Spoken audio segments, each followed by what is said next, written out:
আমি সবার প্রথমে ফরচুনের বাসমতি চাল কেটে একটা জায়গায় যতখানি চাল লাগবে আন্দাজ করে রেখে ভালোভাবে ধুয়ে আধ ঘন্টা ভিজিয়ে রেখেছিলাম।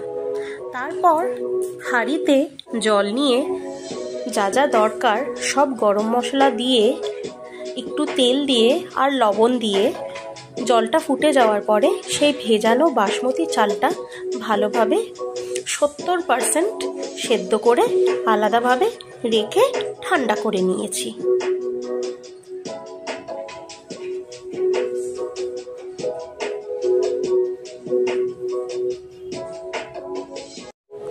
আরেকদিকে নিয়ে নিয়েছিলাম দেশি মুরগি। দেশি মুরগিটা আমি ম্যারিনেট করেছি হলুদ গুঁড়ো, লবণ, গোলমরিচ গুঁড়ো আর দই দিয়ে। তারপর ওটাকে সাইডে রেখে দিয়েছি। তারপর পেঁয়াজ কুচি করে নিয়েছি। গরম তেলে পেঁয়াজটাকে ভালোভাবে ভেজে বেরেস্তা করে আলাদা করে তুলে রেখে দিয়েছি।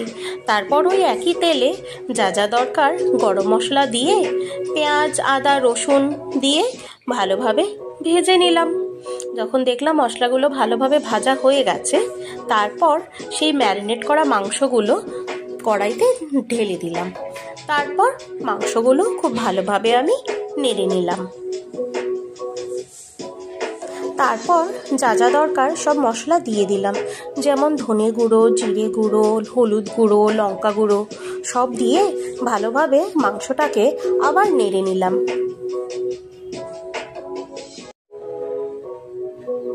তারপর দিয়ে দিলাম একটু বিরিয়ানি মশলা আর দিয়ে দিলাম কয়েকটা কুচনো টমেটো।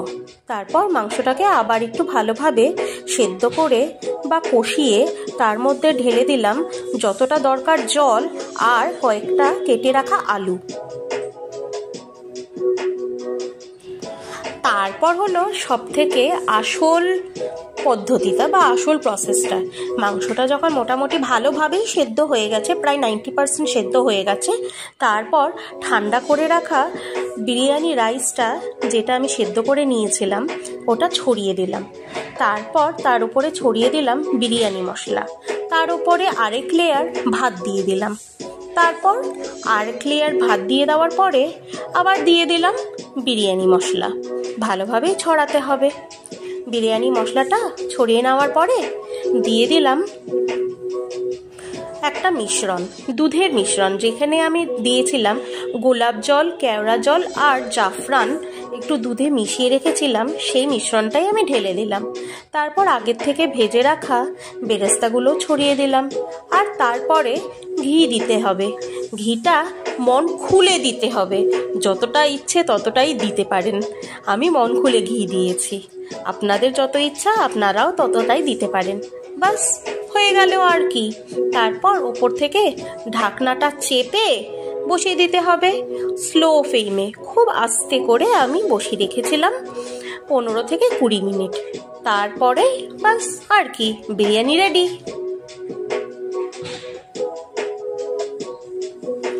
বন্ধুরা, জানি না আপনারা দেখে বুঝতে পারছেন কি না বা ক্যামেরায় কতটা বোঝা যাচ্ছে, কিন্তু এটা খেতে কিন্তু অসাধারণ হয়েছিল। এই বিরিয়ানিটা যদি আপনাদের আমি দিতাম আপনারা বুঝতেই পারতেন না যে বিরিয়ানিটা বাড়িতে বানানো না দোকান থেকে কিনে আনা। আপনারা অবশ্যই এইভাবে বিরিয়ানি বানিয়ে বাড়িতে খেয়ে দেখবেন। আর আমার এই ভিডিওটা কেমন লাগলো আপনারা অবশ্যই আমায় কমেন্ট করে জানাবেন, সেটা আমার খুবই ভালো লাগে।